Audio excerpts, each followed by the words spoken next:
Essa aula foi interessante porque vimos que as pessoas usam matemática para construir coisas que vemos toda hora, assim.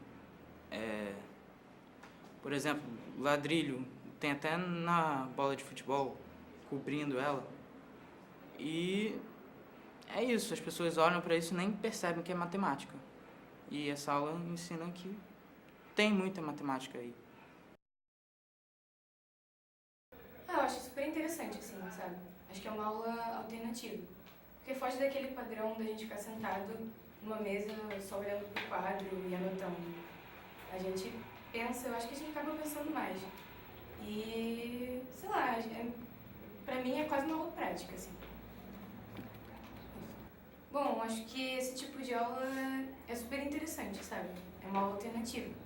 A gente acaba fugindo daquele padrão de ficar sentado na mesa só olhando pro quadro e copiando o caderno. A gente acaba tendo que uma aula mais conceitual, assim. A gente acaba vendo como isso acontece na prática, no nosso dia a dia, como se aplica tudo que a gente aprende na aula.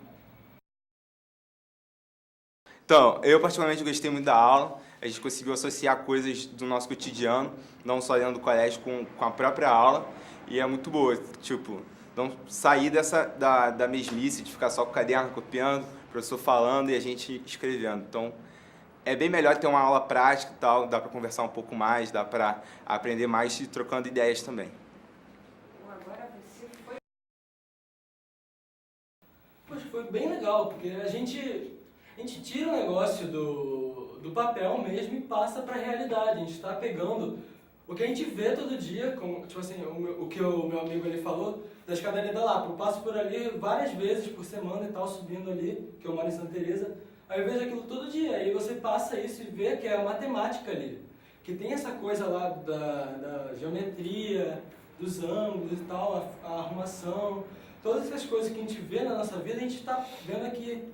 Aí a gente assimila muito mais, a gente pega muito mais e entra na nossa cabeça muito melhor. Eu achei ela bem criativa, ela nos ajudou muito mais a entender como é os ângulos, os polígonos, essas coisas. E realmente foi o que falaram, que a gente passa para os lugares nem percebe, agora, sei lá, a gente vai começar a pensar em matemática quando olha pela Lapa, da escadaria, para começar a olhar e perceber mais matemática. Essa aula foi muito melhor do que todas as outras, porque ela é muito dinâmica. Você sempre fica sentado na sua carteira lá, olhando para o quadro, para o professor, ele escrevendo, você anotando tudo no seu caderno. Aqui não, você pode tocar nos polígonos, você pode ver tudo, você pode associar isso com o seu cotidiano, sua realidade. Que nem eu falei que na minha casa, tipo, toda hora eu tô na cozinha, porque eu como muito. E a minha cozinha é feita de ladrilho. E eu nunca parei pra pensar nisso. E agora eu vou parar pra pensar, vou ficar olhando lá. Bonito, sabe? É uma coisa legal. Bom, é importante que o professor faça um registro fotográfico das atividades de seus alunos, quando estiver construindo a atividade de ladrilhamentos. Isso é muito importante porque outros colegas de ensino, de trabalho, poderão fazer uso desse material fotográfico para se orientar nas suas atividades em sala de aula. E também os alunos vão se sentir bastante valorizados por isso. Bom, no mundo real, os ladrilhamentos estão em toda parte e como a gente sabe de sobra, o número de ladrilhos em cada ladrilhamento é sempre um número finito de ladrilhos. Porém, no mundo ideal da matemática, quando nós estudamos os ladrilhamentos do plano, nós supomos que o plano é infinito em todas as direções. Então, os ladrilhamentos também podem ser infinitos. Pois é, na execução das atividades em sala de aula, nos experimentos envolvendo ladrilhamentos do plano, o professor terá que elaborar previamente, confeccionar previamente os ladrilhos que vão ser utilizados nessa atividade. Isso pode também ter a colaboração dos alunos, é claro. Os ladrilhos têm que ser feitos todos com lados de mesma medida.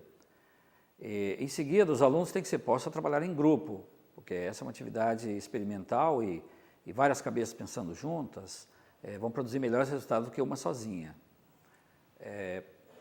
Além disso, o problema de ladrilhar um plano, se os alunos fizerem em cima de suas carteiras, pode limitar bastante o espaço de ação deles. Então, eles podem, se houver a possibilidade, usar mesas maiores dentro do ambiente de sala de aula, ou até mesmo, né, irem para um lugar que haja um amplo espaço no chão e fazer, então, as atividades de ladrilhamento. Nas atividades experimentais de ladrilhamentos, o professor tem que alertar os alunos de que, por exemplo, eles nem sempre serão capazes de ladrilhar uma mesa com os ladrilhos que dispõem. Então, às vezes, os ladrilhos ou vão deixar de ocupar certos espaços nas bordas da mesa, ou então vão extravasar um pouco as bordas da mesa, sendo impossível, às vezes, fechar um retângulo, por exemplo, com os ladrilhos que eles têm em mãos. Bom, no mundo real, você encontra ladrilhamentos usando, em geral, quadrados, retângulos e hexágonos. É difícil encontrar ladrilhamentos que usem triângulos. Os ladrilhamentos regulares, quer dizer, que tem os ladrilhos todos com formatos, né, com ângulos internos de mesma medida e com lados iguais, no caso dos ladrilhamentos que se chamam regulares, tem que ter os polígonos com lados iguais também, são apenas aqueles formados por quadrados e hexágonos, né? E você poderá questionar os alunos em sala de aula qual é a razão do sucesso desses ladrilhamentos. Por que não existem ladrilhamentos no plano que usem pentágonos regulares, por exemplo? Essa é uma atividade de investigação muito interessante.